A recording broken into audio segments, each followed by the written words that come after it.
Hello everyone, and a very warm welcome to another mixed media tutorial with me, Lisa Taggart. I'm doing another Halloween project and I thought I would do a misty scene and show you how, one way anyway, that was created. I'm calling it Moonshadow Walk, and we use some of the new release stamps from Lavinia stamps again this week. So if you're interested in seeing how it was made, we'll first of all take you through the materials that are used for this week's project. Starting off with the Paul Rubens watercolour card. You can use any type of card for this project. Also using the Stampers Anonymous moon mask, which I enjoy using. We've got Sahara, russet orange, graphite and denim blue in the Elements ink pads.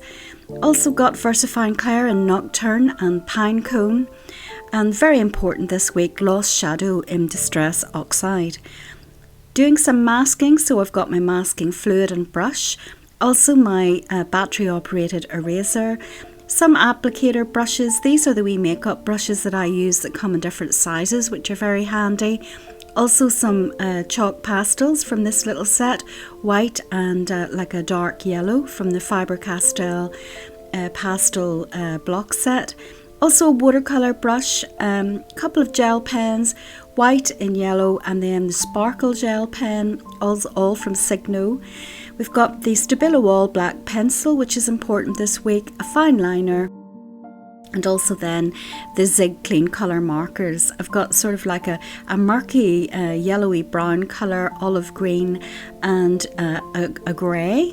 Also got a variety of oranges and mid-tones, dark and pale, and also like a blender colour, fluorescent yellow and a warmer yellow as well, but use what you have. Okay, now for the stamps that we used, starting off with the Tree of Spirits and also the smaller version of that.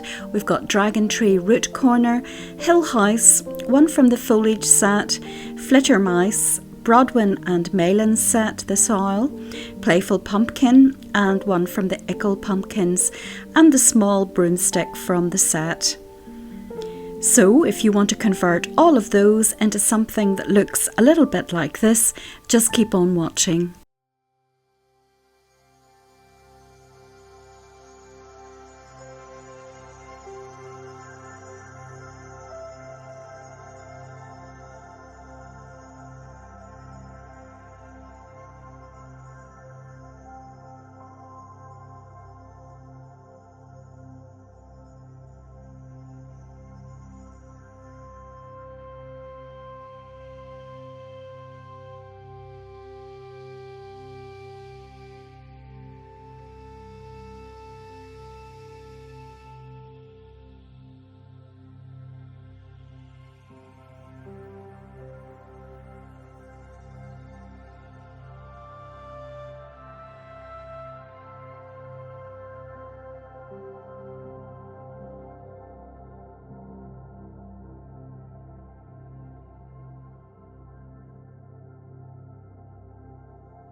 So before proceeding any further, I realised I wanted the path masked, so I stopped and filled that in with the masking fluid. I also wanted to put in this little fence and mark that in pencil first of all, and then later on I take my black fine liner once I'm happy with the shape of it and how it looks, and then put it in more permanently.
So after putting the white gel in the path, I blended that out, and this is how I did it. You can't really see that, but this is a blender marker from the Zig cleancolour set that I have, and I just simply to put down the white gel pen, which is water soluble, and take my little blending brush and then blend that out, and what you get is this lovely smokiness, creating little areas of mist. The more you blend it out, the more misty it looks, and that's what I did with the path. And I'm then going to complete little areas with it and do the same thing. And that's one of the ways to build up the mist after using the graphite for some basic dark colour, the Distress Oxide on top of that, and then a couple of layers of white mistiness. First of all, the gel pen, and then you'll see in a minute or two using soft pastel to build things up as well.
Okay, now that that's been done, I'm going to tackle the little pumpkins, and all to say about the colouring in regard to those is that I'm taking a dark, a medium and a light orange and blending those together, and when I put down the dark colour I'll go over it again with the paler colour and blend them together. I'm using the darker colour then to delineate the lines on the pumpkin, and later on I'm going to emphasise the dark areas using grey, a sort of browny colour, and also little patches of olive green just to darken it up. So it's going back and forth until you're happy with it. Now, as you can see, I'm taking the grey and adding that to the mix just at the area at the top where it's going to be darker, because I'm lighting up the eyes, which means there'll be a glow from the centre, so the top will be dark, and then to indicate the moonlight I'm going to use the silver sparkle pen to add that at the very top. So there's two areas of light really, from the eyes and then from the moon, to complicate things. So it's, as I say, just going back and forth, building the colours up and blending them into each other.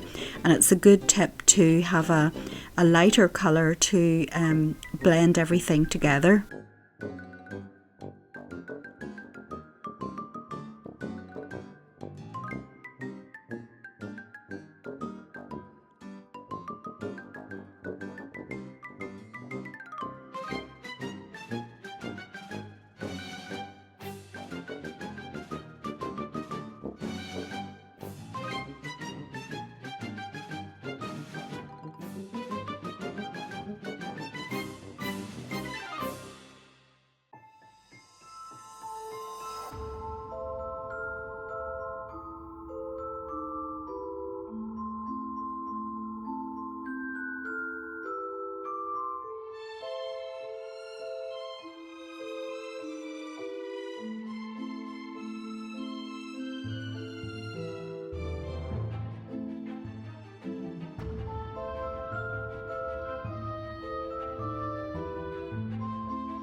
Now all of them are complete, and I also added some more mist around them, and I did that of course by using my Lost Shadow Distress Oxide first of all to add that to some of the edges, and then followed by my white soft pastel just over the top to lighten it slightly to give that misty effect.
So friends, that's the project complete for this week. I hope you enjoyed it and I hope you found it useful. I do think it's one you could have a go at, I really do. Just take it in stages. You can also see there that I've used my white gel pen and blender again just to highlight some of the corners, just here and there, not the whole thing, so that can be seen a little bit better, and that gives it a nice frame, I think. I also blended in the silver sparkle a little bit because it can be a bit bright, subdued it and added some highlights to the little gravestones as well, so they look a bit more three-dimensional. And it's really just a question of building it up until you're happy with it, and it's very important to have that initial dark layer, and you don't have to be too particular with it, you know, just laying down the colour roughly works as well. So if you learnt anything or you enjoyed the project, please consider subscribing if you haven't already done so. Hit the like button and leave me a comment, also important. I'd love it too if you'd consider becoming one of my members. Check out the links below for all the details, and thank you so much to all of you who have already joined and are in our Facebook group. I've also got a shop which sells artwork and curated art supplies, so check that out, links below. Until next time, take very good care of yourselves, but above all, get creating, be brave and do enjoy the adventure.